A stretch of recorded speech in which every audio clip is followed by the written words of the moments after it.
When you read the 17th letter, military intelligence points, the 17th letter doesn't give you all the wins in the house, because they're controlling a chessboard. Now, there are things that are outside the control, and they actually think about this stuff. I actually believe that when they've given you predictive points of some date in August or May or whatever, I believe personally that they actually had many dates that they could do it. So they kind of put out their crumbs of, May 13th or whatever. And they had maybe 10, 12, 15 of those. And when they come to this point of answering the real win questions, and the number one question I hear is when. When is this going to happen? And if you're watching this, maybe that's already answered, hopefully. And you ask these when questions, and I go, and here's my common answer. There are 10 people on the planet who know the when, and I'm not one of them. Simple point.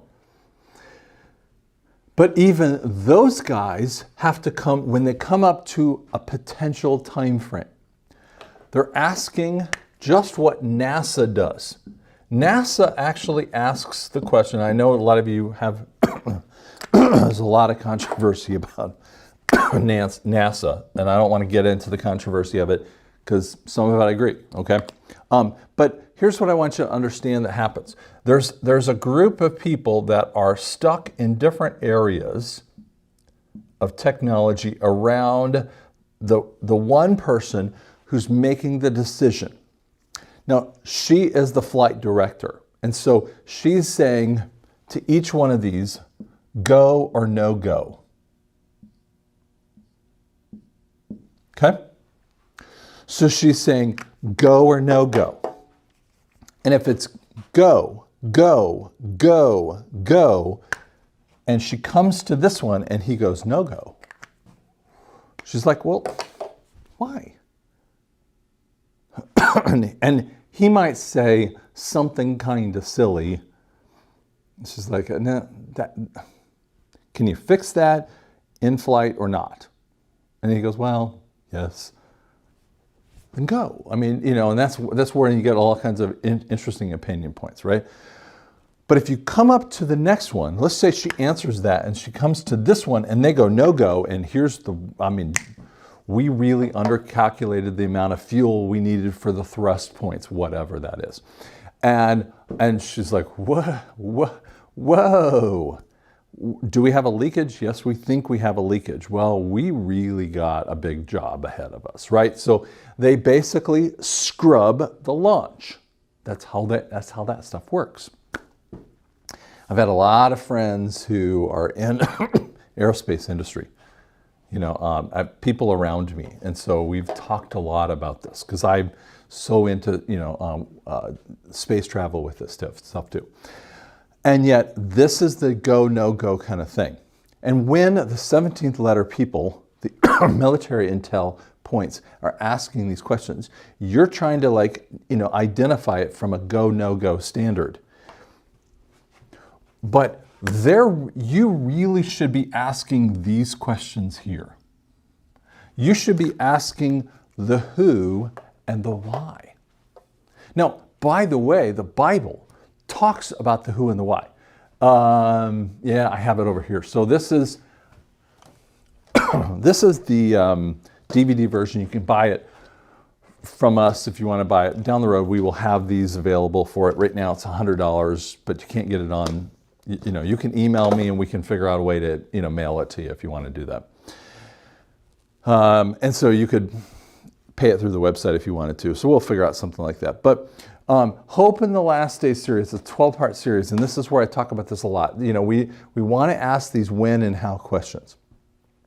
Those are the bad questions. We should be asking the why.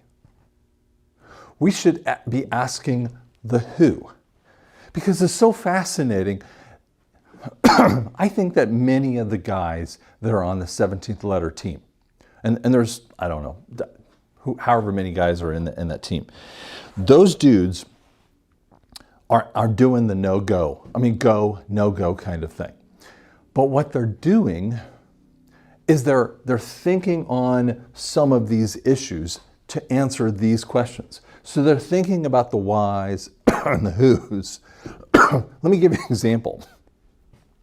When they think about the cabal, they're asking the questions very uniquely. They're asking a question like, do we have the key players done? Are they arrested, controlled, or in Gitmo, or processing through Gitmo? There's actually a unique thing. There's actually a place they'll fly to Florida, then they'll transfer in a plane. If you watch Mil-Spec Monkey Works, and he does real interesting stuff, and they'll transfer in a facility inside, so you don't know what they're transferring. I mean, who they're transferring. So again, who? We want to ask these when and how questions, right? Don't worry about that stuff. The real question is the when, the who, and the why.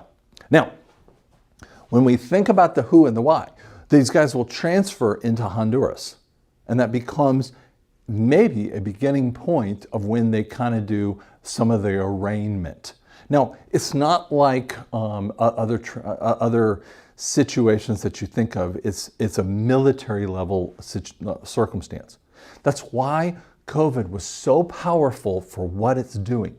It's a cover for the military to do the devolution of Kash Patel, which is a gorgeous series that you need to understand. Basically this, it devolved the government, let idiot Biden sit over there, be president of DC. It's taken me a long time to admit this, okay? Because I wasn't asking the questions right. Trust me, I do the same thing. He's the president of DC. That's it. He's the president of the corporation. That's why he can sort of interact with the leaders of the world.